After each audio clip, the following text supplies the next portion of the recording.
Excuse me. Are we? Just open with that correct to the intro. I love it. Fine, that's our opener then. Alrighty then. So bad, John. So bad. Well, I could tell you're tired right now. I'm tired right now. I've been back doing some essential work. Nice. Which is nice. You were up working on some boat Working stuff? on the charter boat. Yep, doing some maintenance on that, changing the impellers out. That was messy. Went a lot easier than I was expecting it to. Okay. Normally this thing, it's one of those, any easy, simple job we ever have is not, ever. Well, it's a and boat. This one, break out another 1,000. Yeah, I know. But I'm glad it's not my boat. Yeah. No, it went pretty smooth. Got everything cleaned up, resealed, put the new impellers in nice and smooth. And, we stopped for the day. We had to go find some hardware. Went to 5 different hardware stores. Could not find half of what we needed. You did your best to spread the Rona around. No. Oh, okay. No, actually, we left one store, and I will call the store out for it, Menards. Went to walk in, and we got yelled at. They're not allowing people into the building without a mask. And they go, but we have them available over here for $1. Well, that's very nice of them. Yeah, to charge you to come in the store. So we laughed, said some, I won't repeat it here. It wasn't rude or offensive, but, absolutely not. We walked out. Another guy walked out with us. He started telling everybody walking in they won't let you in without a mask. And then a whole mess of other people left. They're not allowing people in there with kids under 16. It's posted on a big sign out front. Well, now that makes me want to go there. Go for it. If there's no kids there, it has nothing to do with... I didn't see it that way. Yeah, No, same thing like a restaurant or something. That's absolutely ridiculous. It is. So we walked out, we left. The individual I was with will not be shopping there ever again. Okay, all right. It is what it is. I don't care. The chances are they would have had half of what we needed. So we found it at other hardware stores. The local lumberjack in that area had the other half of it. So, yeah. And this message was brought to you by Menards.com for all of your shopping needs. Is this where you're supposed to hear the save? No, I'm not going to say that because that'd be copyright infringement, I think. Whatever. But apparently you can save big money there, when you shop there. Oh, so bad. I would never be able to work there. I would probably shoot myself the first day having to hear that song every 30 seconds. You ready to talk some off-road history today? Yeah, we were. We were talking about boats. Boats. That's off-road. Yeah, I guess it is. No roads out there. Yeah. Let's talk about some trucks and stuff. That works. Kind of.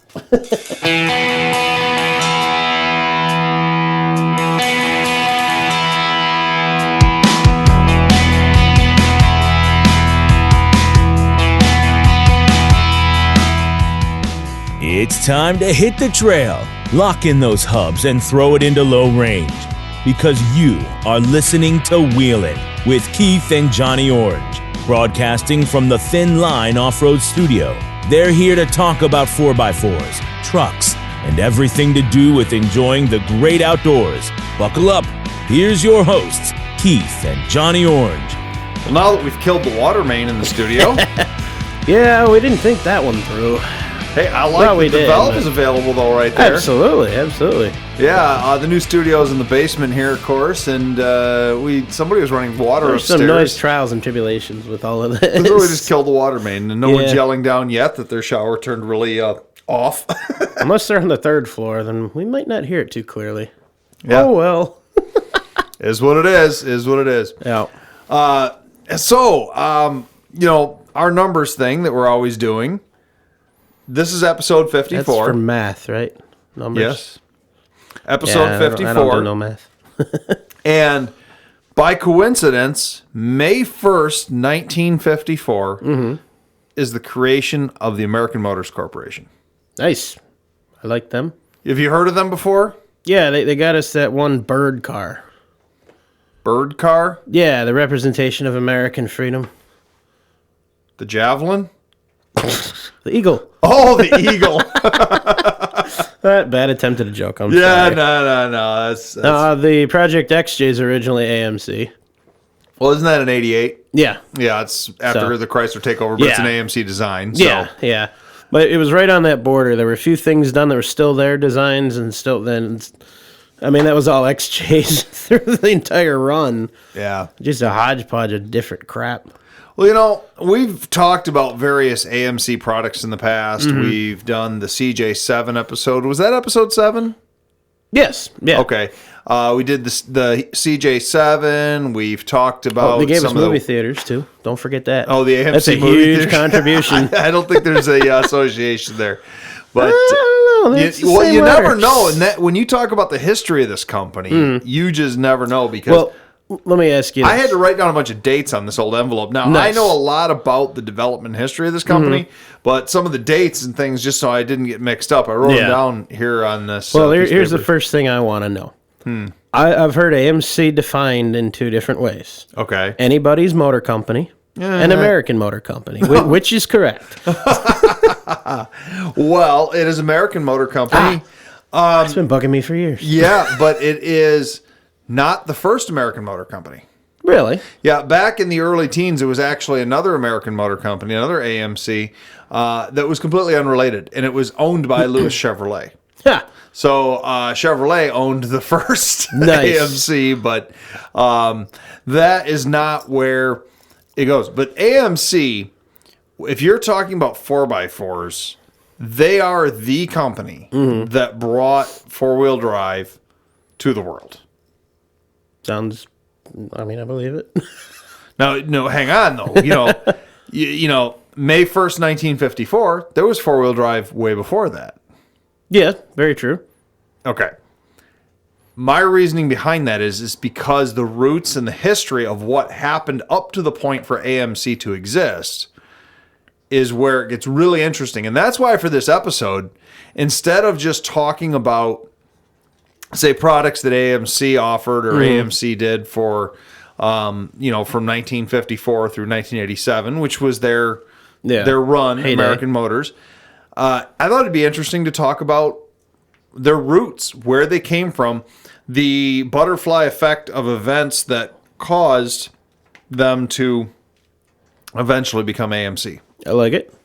Now, I know you said that you don't know a lot about that early history, so Not much. Our listeners here, you're going to hear my lovely voice. It's a Keith heavy episode. I'm sorry. Yeah, more than you're normally used to, but John will interject. So feel free here to and there. change the channel now. Listen to whatever else you listen to.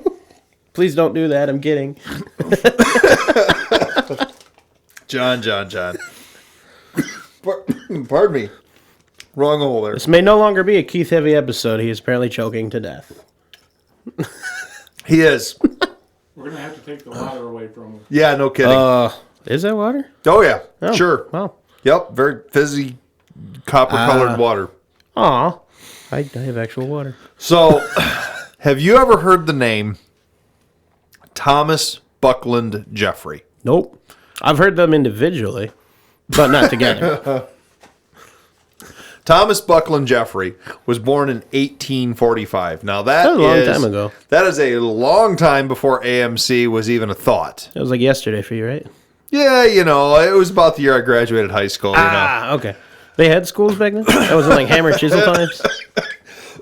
John, you're killing me today. Sorry. That's all right. I'm trying to stop. That's all right. That's good. That's good.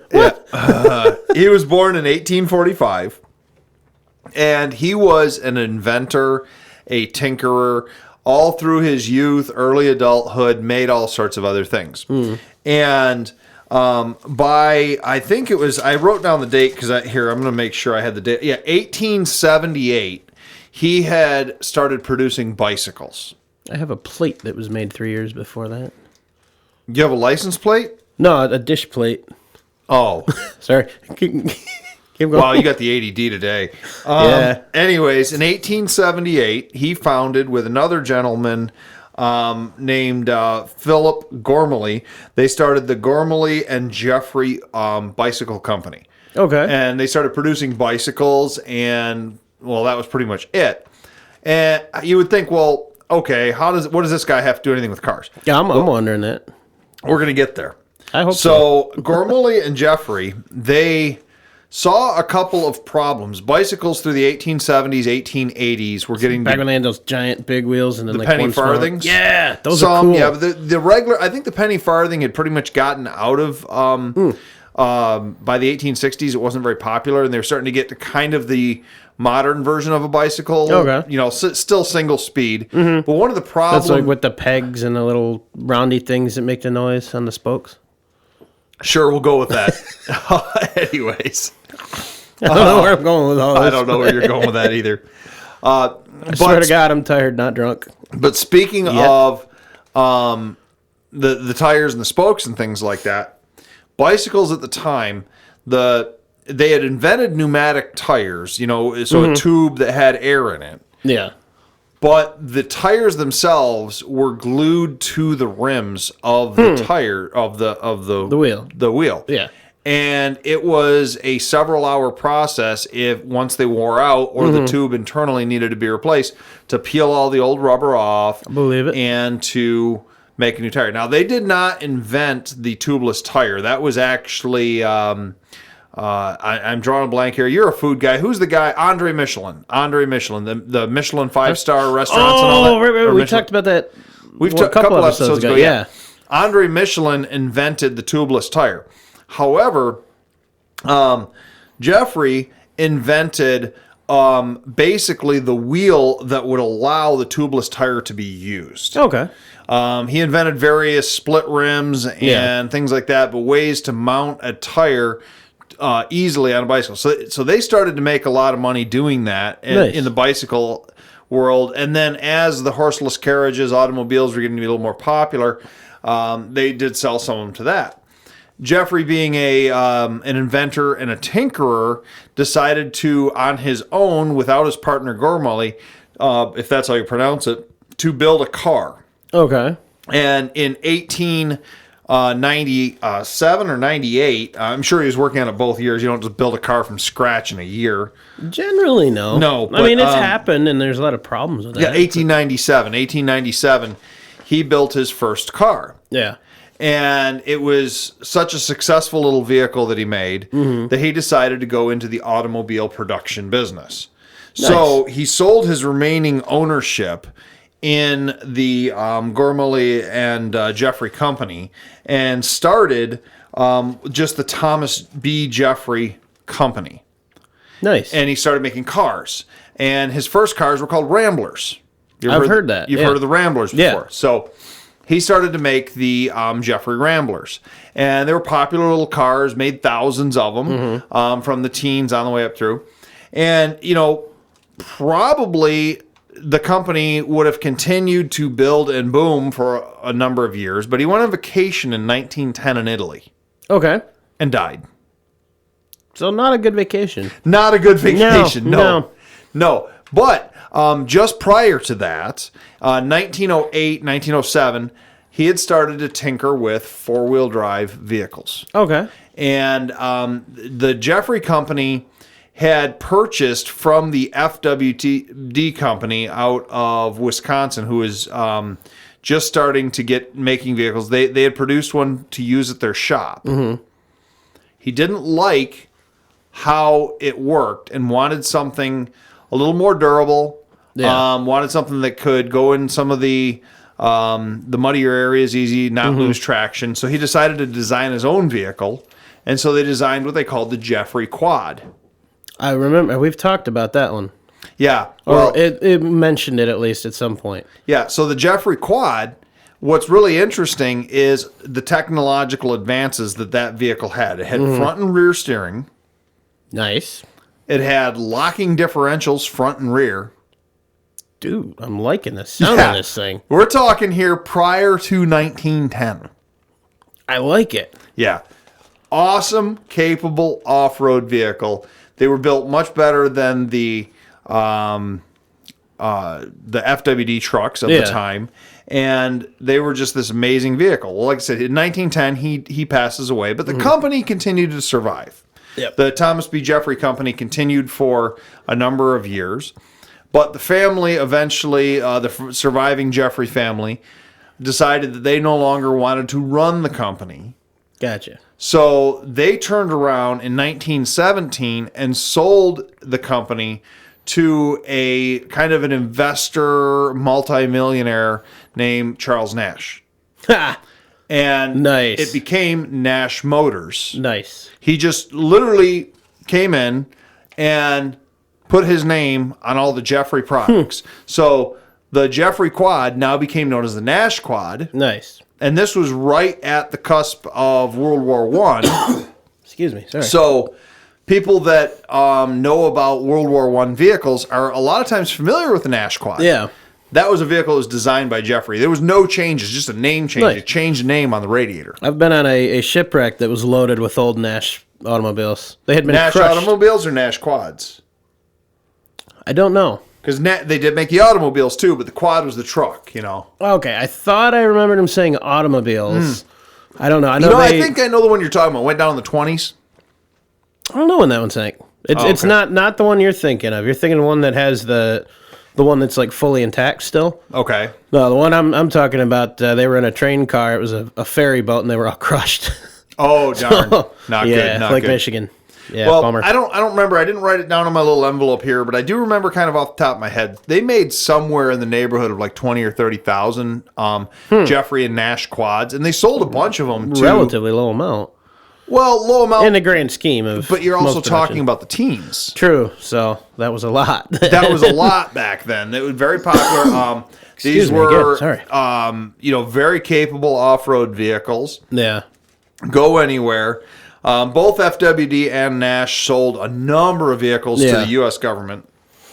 The Nash Quad became very popular in the European front, became popular in expeditions down in Mexico. You did a this day in off-road history on one of those, didn't you? Through the museum, yeah. Yeah, it was like a steering wheel, real boxy looking thing. Yeah, it had Yeah. it was you sat kind of in front of the front axle. Yeah, I remember seeing that one. There's a number of Nash and Jeffrey quads. In fact, I would love for the museum to get one in the museum someday. That would be cool. Either or. I mean, a Jeffrey would be really cool because they're the first, but a Nash quad would be just as cool as getting as a Keep Jeffrey my eyes quad. open. There's a scrapyard we got to go to. I wouldn't surprise me if they have one. I doubt it, but it would not surprise me. I actually am aware of a Jeffrey quad that is supposedly in central Michigan sitting on a farm. Very, very poor condition. I know a number of people that have tried to purchase it over the years, and it's one of those deals where I'm going to fix it up someday. It's been sitting there since 1932, Yeah. but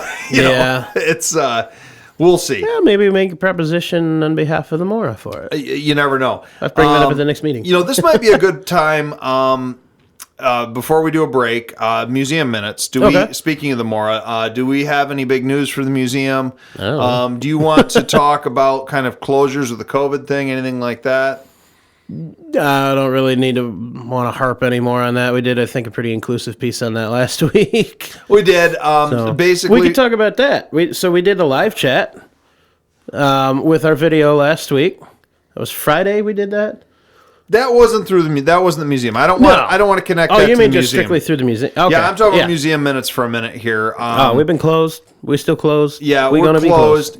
I was down there today, just checking on everything, make sure that we didn't have any issues, anything like that. Everything Nothing looks walked good. out or rolled out or anything. Everything's all Cool. tucked in nice, and but I know Mr. Henry's going to probably be relocating his vehicle in there pretty soon here. Oh, he's gonna move it towards the front of the museum. Yeah, a little further in front of the museum. Oh, okay. And more north, or no, what would they be, southwest of there? I'm bad at Whatever, nautical John. directions. Anyways. He's going home. Yeah, it's going home. That's fine. Yeah. The museum will be open back to the public as soon as possible. Excellent. As soon as Michigan opens up their, where we're allowed. Yay, we're essential again. We're essential. It hasn't happened yet, but Yeah. as soon as we are, we're going to open. We'll get there. Maybe we'll even do a special event, welcome back event or something. I like it. We'll I like see, it. something Yeah. like that. But unless you got anything else, let's hit real quick. Do you got any? I don't have much news in 4x4 Talk. Do you have much news? I got Pegasus running again. Good. I dumped What was wrong with it? I think it was just water in the fuel. Mm-hmm. I dumped some of that diesel 911 in there, appropriated for how much fuel was in it, and that my measuring device would only go to 4 ounces, so that's Okay. what went in. It took a while to crank her, get her started. I burned my fingers trying to tighten up a battery terminal. Ran like crap for about 10 minutes. And I just kind of held the idle up, smoothed out a little bit, let off, and she finally smoothed out, let her run for an hour. No hiccups, no issues. That's just sitting. Okay. So I'm going to probably tomorrow take it out on a test drive around half hour, 40 minutes, see if it has any issues. And if not, I'll go fill the fuel up and go from there and pray I don't have this issue again. Let's hope. Yeah, So, I was wondering why I didn't see it out in the driveway today. Major lesson learned. Don't use old fuel. Yeah. No. Not unless you filter it. Filter it and put an additive in it or a lot of additive. Yeah. Or just don't do it. I'm going to stick with that. I go with filter it. Well, I have my diesel can. This was the other one. Mm-hmm. So my diesel can, I know how old it is. I mean, it's empty now.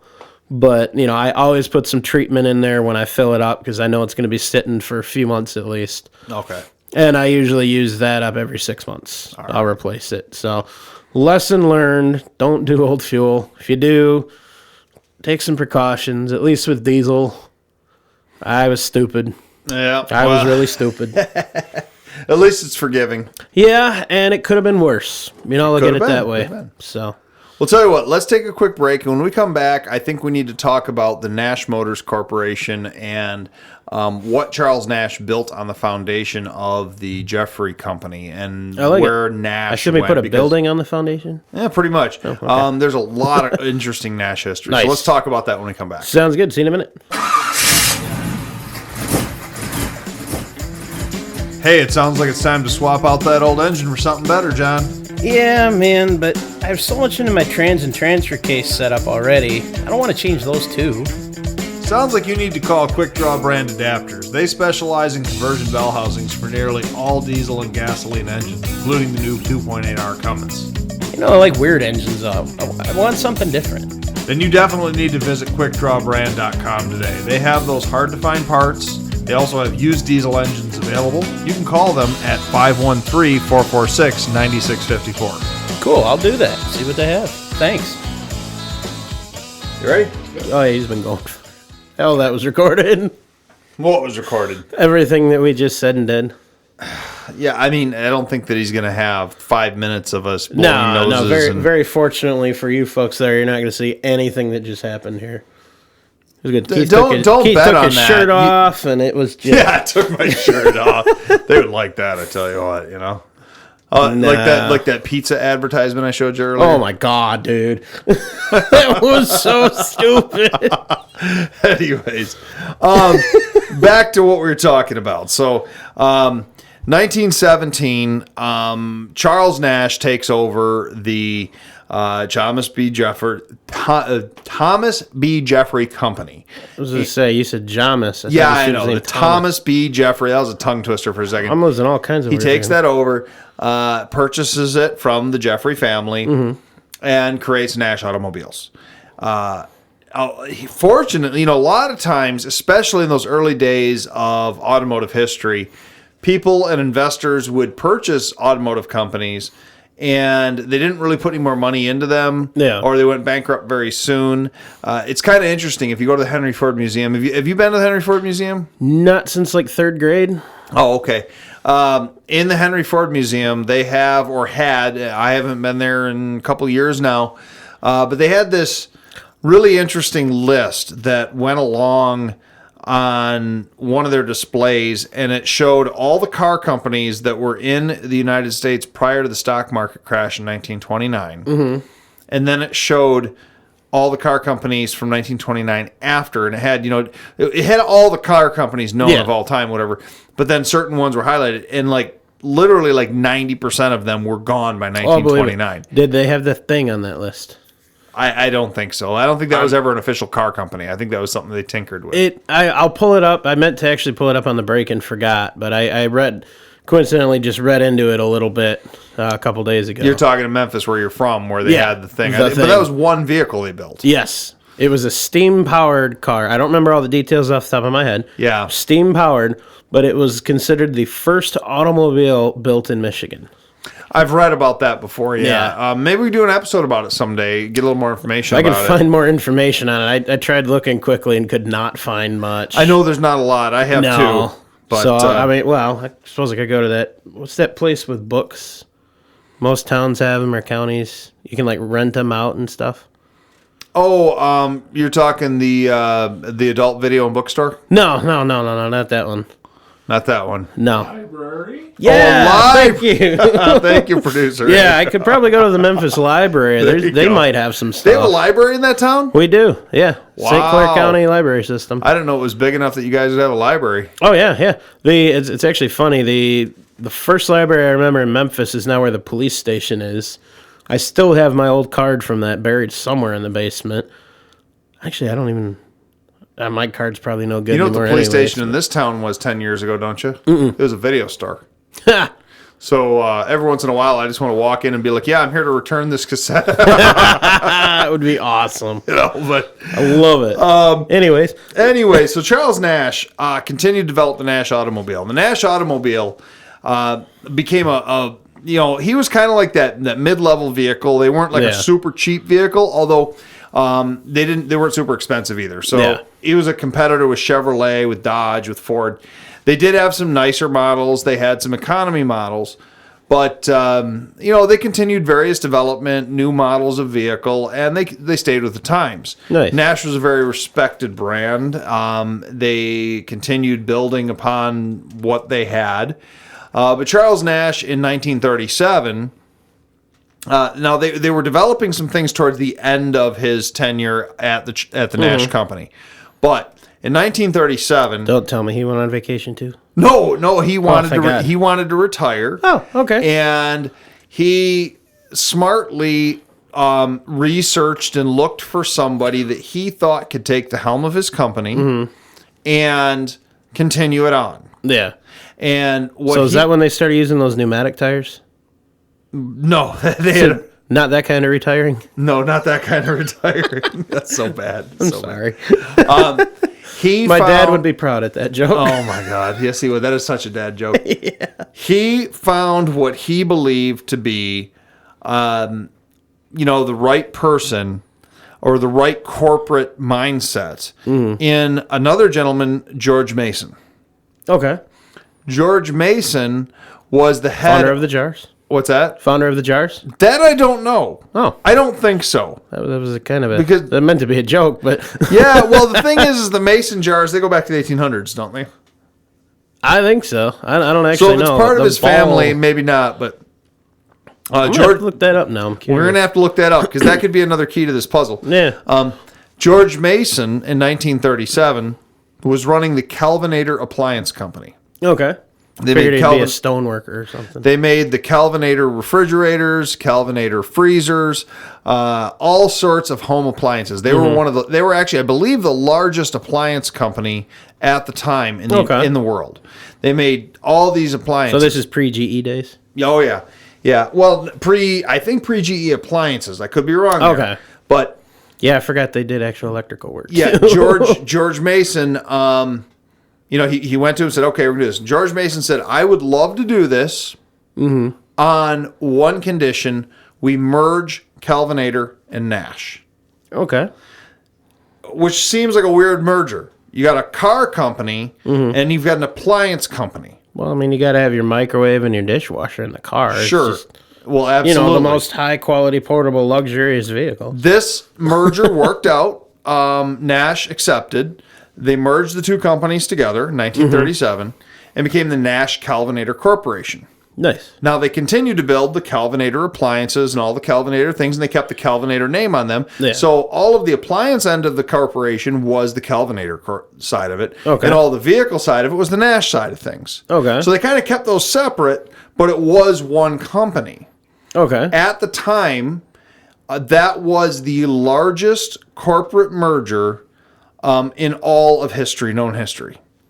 It was a huge corporate merger between these two giants. If they say that it was possibly the largest of all time, but it was at least the largest that was non-related. So we've had a lot bigger ones since then, I know. I know since then, yeah. but it was non-related industries that merged into one Yeah. company. this is where things started to get really special. Under the helm of George Mason was big on technology and looking for the future. He was always that, what's going to be tomorrow? What's going to be tomorrow? Yeah. And so... Hence the car toaster. I'm not sure if he made a car toaster. That would be cool. What do you mean? I thought you actually knew there was a car toaster or something. Wait, what? I don't know for sure. Who's messing with who here? I'm not messing with you. I'm going to run down some of the things. I was kidding. I meant that'd be cool. Anyway. Under Nash Kelvinator, which started in 1937, and I've got my list here because I knew most of these. I just got to say real quick, that just sounds like an Arnold Schwarzenegger movie. Nash Kelvinator. I don't know. Cowboy of the West. It kind of does. It kind of does. Again, I swear to God, I'm not drunk. Yeah, something else. No, not that either. Immediately, now they'd already been working on this under the direction of Nash. Okay. But under the Nash Kelvinator Corporation, in 1938, they developed the world's first unibody vehicle. What are you shaking your heads for? The XJ's a unibody. I know. You know how much of a pain in the ass that thing is to work Well, on? okay, yeah. But they developed the first unibody construction. Okay. They went to production with it in 1941, but 1938 they did a lot of testing with their Air Flight series. That was a huge, advancement. They got rid of the full frame underneath vehicles. Other things that Nash Kelvinator did. In 1950, they were the first production car to include seat belts. Little side note there, the Tucker car kind of did, kind of didn't. If you have Tucker history in 48, but first mass-produced car with seat belts. Tucker, they only made 51 of them. Yeah. In 1950, they also introduced some of their smaller compact cars, and they actually used the name compact car. So nice.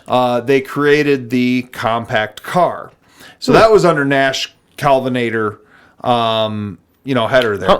Well, I'll wait. We'll get to it. Going back a little bit, in 1940, they were the first production car to use a coil spring suspension. Huh. So they got rid of the leaf springs, went to a coil spring. Obviously, coil springs have stayed around to this day. Oh, yeah.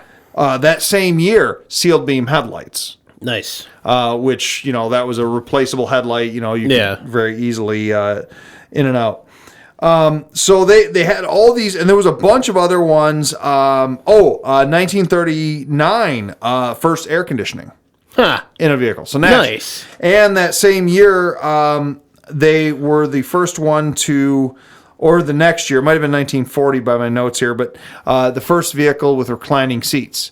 And their reclining seats actually went all the way back, touched the rear seat assembly, so the entire inside of the vehicle turned into a bed. Dude. And it was sold to be like a camping salesman's vehicle, That's so they could drive awesome. somewhere. Yeah, and you could recline it all the way back, Nice. and you could sleep inside your car.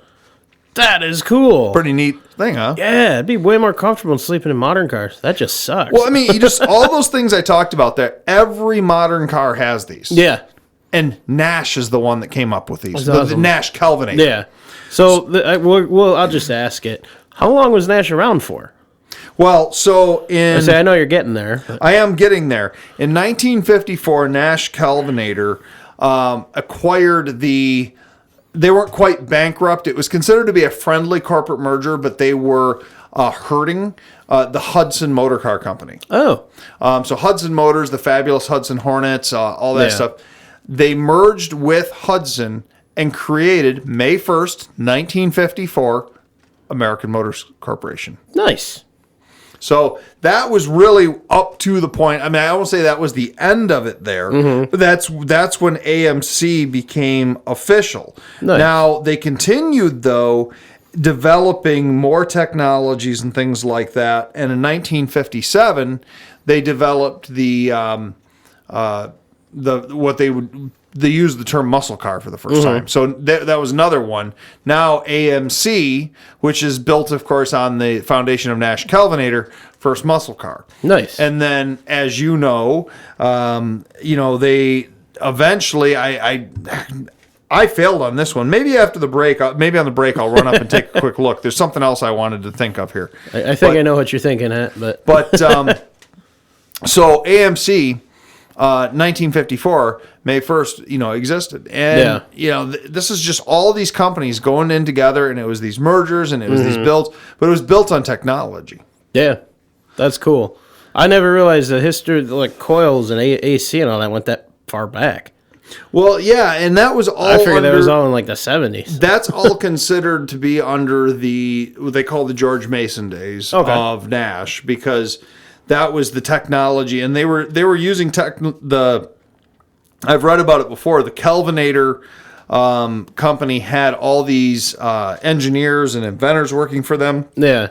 So did Nash, and so they were able to, instead of taking two car companies that kind of were similar thinking, they took engineers from different fields to think about new problems. The ingenuity of and that that's how they created this, this technological giant. That's awesome.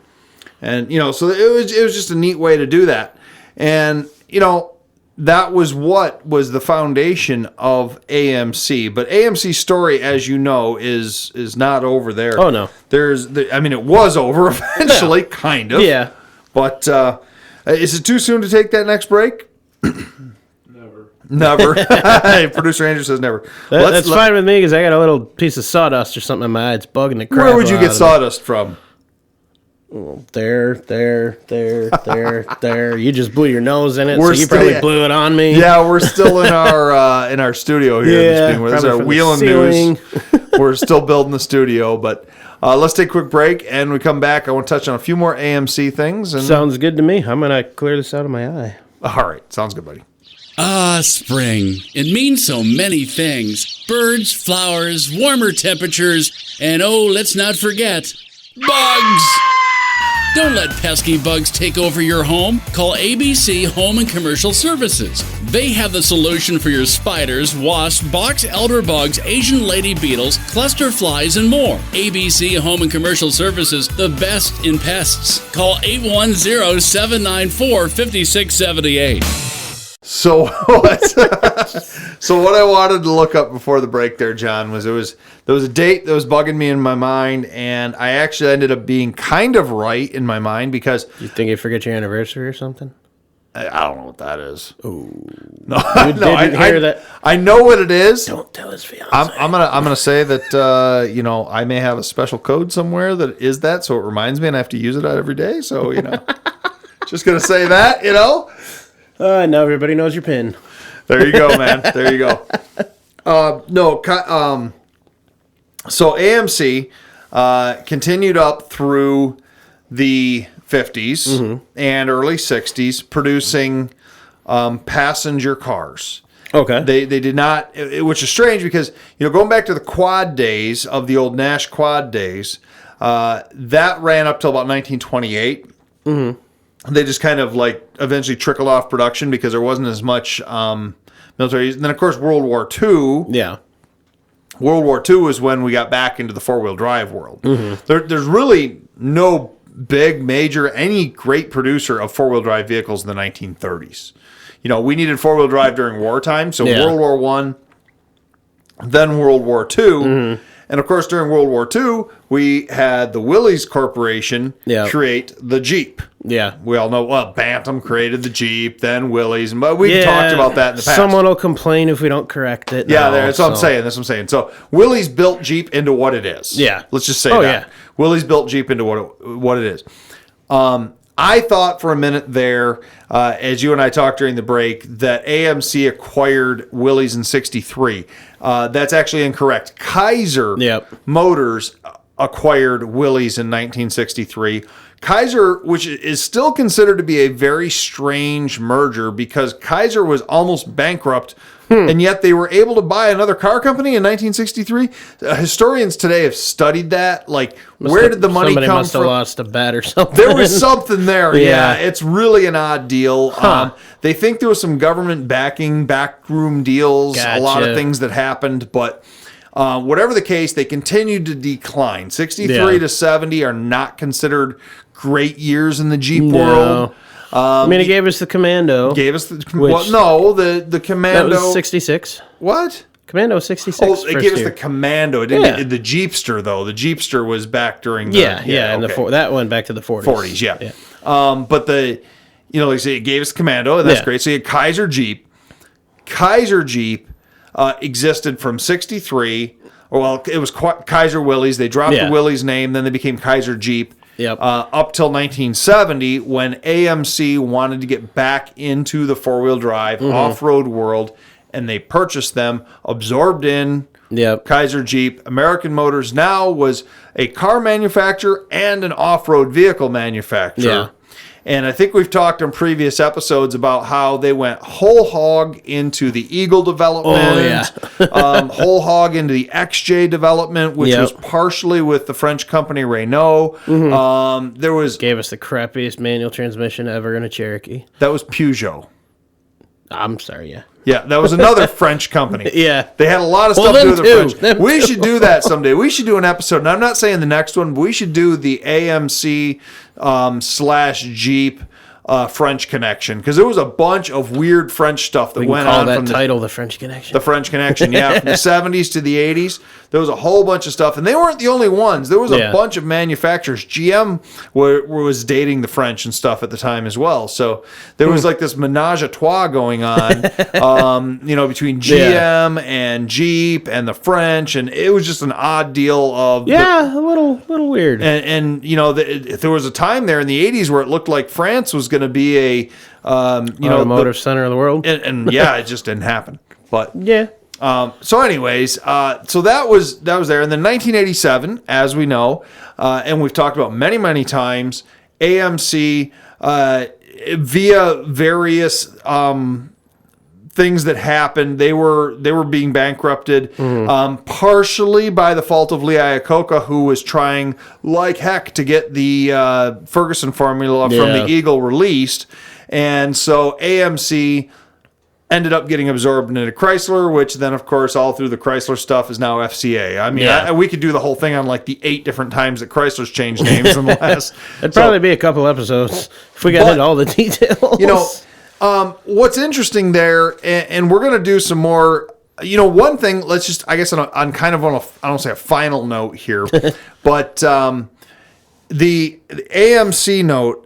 AMC was the one that made the 258 straight 6 engine the Jeep engine. They were the ones, and that was an engine that went all the way back to 1941 in the Rambler automobiles. Yeah. Well, actually, it was in the 600 series. Wasn't it based back into the 20s originally, too, on the tractors? Well, Something like that. Some of the parts, but I was reading about it the other day and doing a little more research. That's actually a piece I'm going to probably do for an upcoming thing with one of the magazines that I work with.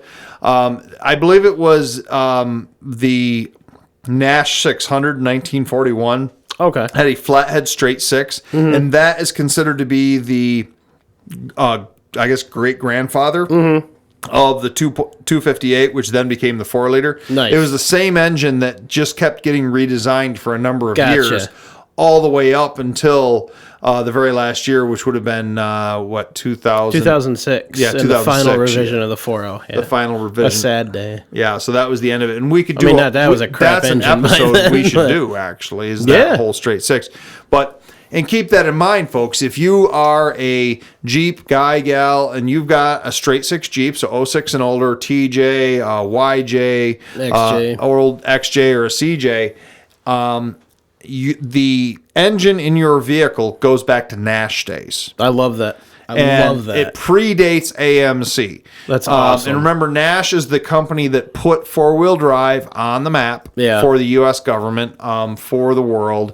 And so everything you have to do with your Jeep and all the other off-road stuff today, you really have a lot to think about, thank Nash, the Thomas B. Jeffrey, the bicycle guy. Yeah.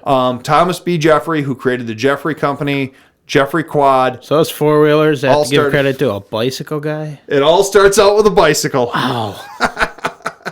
Wow. So AMC starts out, I mean, it really started out with Just a we're bicycle. going to see one of those little stars across the screen, and like the more that you... The more you know, the more you know. So I hope that wasn't, too much information for people. But to me, it was interesting because It was fascinating. when I've read about this, and it's like, you Again, another one of those, I never realized the historical influence of that company. I've heard the name we've talked about it a few times, but I never realized, again, what the roots go back to, and that's incredible. All back to a bicycle builder who eventually built what became like and I guess speaking from an off-road perspective, AMC is often credited with being the company that put off-road and all-wheel or four-wheel drive and all-wheel drive vehicles in the American driveways. Mm-hmm. Prior to AMC coming out with the Wagoneer or the Wagoneer, that was actually a brand. The Wagoneer, the Commando, taking and somewhat softening the soft top CJ series, making it a little bit less utilitarian, making it more friendly. They added the automatic to the CJ. All these things. I just lost bonus points. Yeah. But AMC, we did that last week. They came up with the Eagle, which was the first all mass-produced American all-wheel drive vehicle. These were the people that said to the Americans, this is the way of the future, having power to all four wheels. So pretty much everything four-wheel drive today has got thanks to AMC being the ones that really, and if you look at the true roots of the company, going all the way back to the Jeffrey Quad, that was their roots. They were the ones who developed four-wheel drive, and they were the first. I did look that up. I tried to find if somebody had built something before them.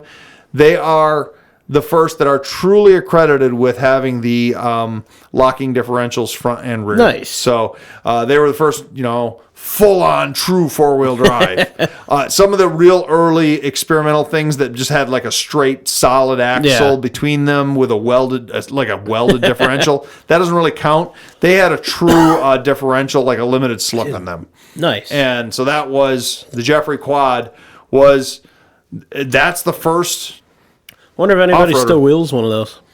I was thinking about that when I was I'd researching be some of very this. interested to find that out. I mean, not hardcore, but I would love to take one into some mud and some light That would be rocks cool. and just see what it does. See what they do, and you that, might and be like pleasantly surprised. Yeah, You some might of be- those old things like that are like, holy crap, they really knew what they were doing. Exactly. Speaking of some of that really early development, earlier on you were talking a little bit about the Thing up in Memphis. Yes, yeah. And you said you had some more information on the Yep, Thing. so I pulled this up, and for anybody who wants to read it, I'm pretty much just go straight read this from the Wikipedia page. There's a Wikipedia page on it. On Memphis, Michigan. Yeah. On Memphis, Michigan, or Yeah, the Thing? this is on Memphis, Michigan. Oh, okay. And it's mentioned towards the bottom. So over the winter of 1884 to 85, local father and son mechanics John and Thomas Clegg constructed a 4-seater road vehicle, get this, powered by a single-cylinder steam engine with a boiler in the rear, referred to as the Thing. The Clegg's invention was the first recorded instance of an automobile made in Michigan. Through 30 test drives in the summer of 1885, the vehicle proved to not be viable to operate. The state later became the International Center of Automobile Manufacture. Roadside historical marker on the east side of the city limits has little details about that. And that reads, Thomas Clegg, 1863 to 1939. Wow, that dude was old. And his English-born father, John, built the Thing. First recorded self-propelled vehicle in Michigan, perhaps the country. I'll skip over a couple parts of this. Tubular boiler carried in the rear, seated 4. Is built at the John Clegg & Son machine shop in Memphis. Ran about 500 miles before it was dismantled and the engine sold to a creamery. Shop was raised in 1936, and this is cool, just a short time before Henry Ford offered to buy it for the Greenfield Village. The original engine. The building, I think, is what they mean. Okay. The way I read it is the shop was raised. When you say raised, I mean it was demolished.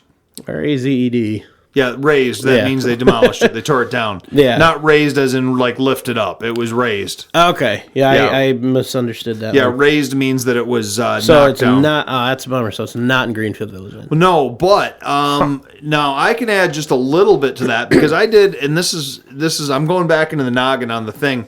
Many years Wonder ago, what that smell was. I did some some digging on that, Mm-hmm. and there are a number of accounts that say the steam engine was removed from the creamery, the one that was originally on the thing, and there was others that said they actually built two things. Okay. That they had a kind of like a prototype and then another one.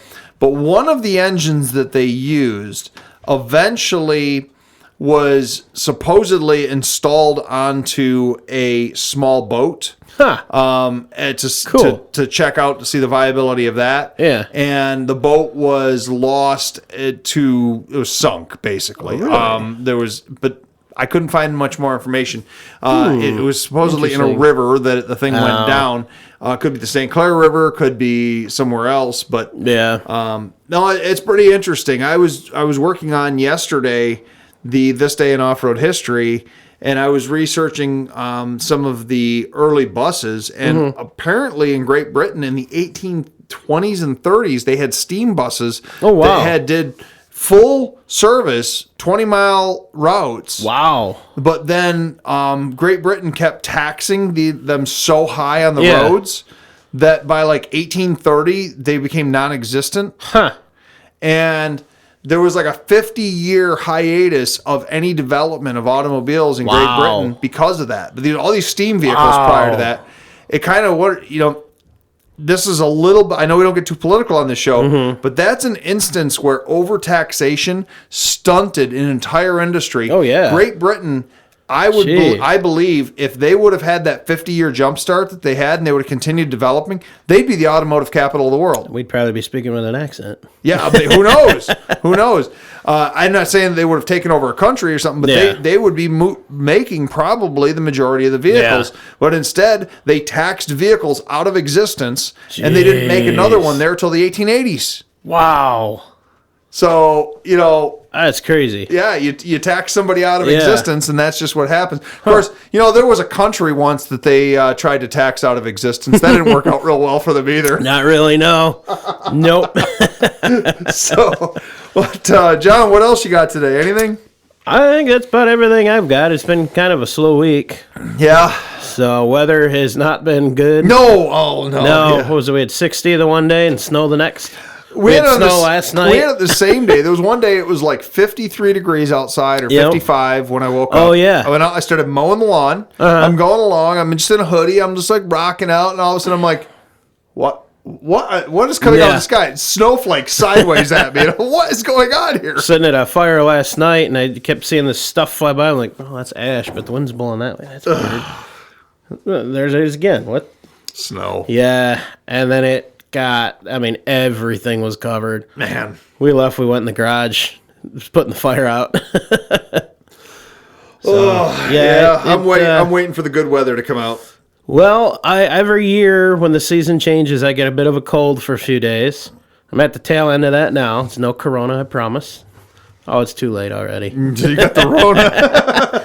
So that's happened now. It's starting to warm up a little bit, so that season is here. It's finally upon us, I feel. Well, I know you. Why don't you do your ender, John? Yeah, I got my little notes here. It's been fun. So I'll ad-lib the new edition because I forgot to update it. But so if you guys do have any questions or comments about any of our episodes, feel free to join our 4x4 Talk page on Facebook and leave us a comment. You can find that. Just go on your Facebook, search 4x4 Talk. A couple questions, get you on there real quick, and you can start posting. For any more bonus content, make sure to check out our patreon.com/wheelinradio. You can get access to that as low as $2 a month. A lot of cool extra content. If you were watching last week, we did put one of those episodes up, a little different from what we normally do, so you can kind of get an idea of what's going on there. None of the other episodes are that political, though, I promise. Maybe. We'll see. If you are watching us on YouTube, don't forget to hit the thumbs up button at the bottom of the player, and make sure to hit subscribe so you continue to see new content as we upload it. We're also going to give a big shout out and thank you to producer Andrew for all that you do for us, making us not sound and look so horrible. Thank you, sir. Thank you, Andrew. You guys are so sweet. And as always, thanks for listening, and have a good one, everybody.